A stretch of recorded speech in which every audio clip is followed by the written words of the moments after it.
క్రైస్తవ జీవితము గొప్ప పోరాటంతో కూడినటువంటి జీవితం. ఈ పోరాటం నిరంతరాయంగా జరిగేటువంటి పోరాటం. అంటే మనం జీవించి ఉన్నంత కాలం జరిగేటువంటి పోరాటం. ఇంతకీ దేనితో క్రైస్తవులకు పోరాటం అనంటే తన దేహంతోనే తను పోరాడవలసి ఉంటుంది క్రైస్తవుడు.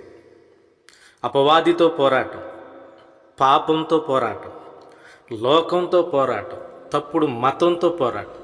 ఇది నిరంతరాయమైనటువంటి పోరాటం, నిరంతరాయంగా చేయాల్సినటువంటి పోరాటం. ఈ పోరాటంలో క్రైస్తవులు తప్పనిసరిగా విజయాన్ని సాధించేవారై ఉండాలి. విజయాన్ని సాధించిన వారు దేవుడు అనుగ్రహించే నీతి కిరీటానికి పాత్రులవుతారు. ఈ పోరాటంలో దేహం చేతిలో ఓటమి పాలైతే దేహ సంబంధులైపోతారు. అపవాది చేతిలో ఓడిపోతే అపవాది సంబంధులైపోతారు. పాపం చేతిలో